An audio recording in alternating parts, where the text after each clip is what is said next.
In the heart of the Ashanti kingdom, under the golden glow of the morning sun, a celebration unlike any other swept through the village of Biposo. Abina, the woman whose laughter could shake the heavens and whose steps made the earth hum, had just married Kofi, the village potter whose heart was bigger than the mountains he climbed daily. The villagers gathered in awe, for never had they seen a love so bold, so unyielding, and yet, so tested. Abina was known across the region not only for her size but for her strength, wisdom, and the warmth that radiated from her like a heart on a cold night.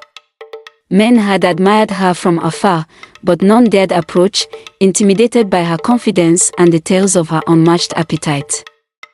Kofi, however, saw what others could not, a woman whose spirit danced like the wind and whose heart beat like a drum calling for home. Their union sparked joy, but also whispers. Can Kofi handle her? Is his love strong enough for the weight of such a woman? These questions lingered in the air like the scent of the morning dew. One fateful evening, the first test of their love came. A traveling merchant arrived in the village with a challenge. Whoever could carry the heaviest sack of yams across the river would win a year's worth of provisions. The villagers cheered as they watched strong men from neighboring villages step forward, eager to prove their strength. Kofi hesitated. For he knew his strength well, but he also knew what the whispers had been saying about his marriage. Then, Abina's voice rang out, bold and unshaken. Kofi, my love, let us do this together. The crowd gasped. Together? How could the potter and his wife, who was said to carry the weight of mountains herself, succeed in this task? Kofi smiled at Abina, his heart swelling with pride and trust. If you are by my side, we can move the world, he replied. The merchant laughed. A potter and his wife. Very well. Let them try.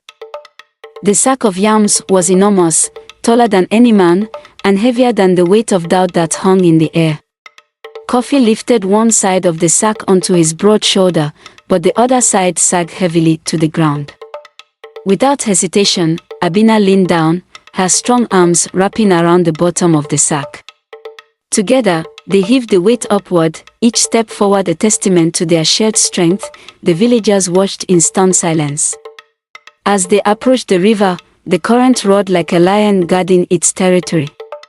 The other competitors had already given up, claiming the task impossible. But Kofi and Abina pressed on, their breaths in rhythm, their determination unbroken. Halfway across the river, the current surged, threatening to sweep them away. Kofi's footing slipped, and the sack tittered. Abina planted her feet firmly and shouted, "Hold on to me, Kofi. We are stronger together." Kofi grabbed Abina's arm, steadying himself. They pressed on, step by grueling step, until they reached the other side. The villagers erupted in cheers, their doubts drowned by the thunderous applause. The merchant, humbled and wide-eyed, approached them. "I underestimated your strength," he said. "Not the strength of your bodies, but the strength of your bond. Here, take your prize, and my respect." Kofi turned to Abina, his eyes shining with gratitude and love. "It was never about the yams," he said. "It was about showing the world what I've always known: there is no weight too heavy when it is carried with love." From that day forward, the whispers in the village changed. They no longer questioned Kofi's love for Abina, they celebrated it. And whenever the villagers spoke of the strongest pair in the land, they told the story of Abina and Kofi, who proved that love is the greatest strength of all.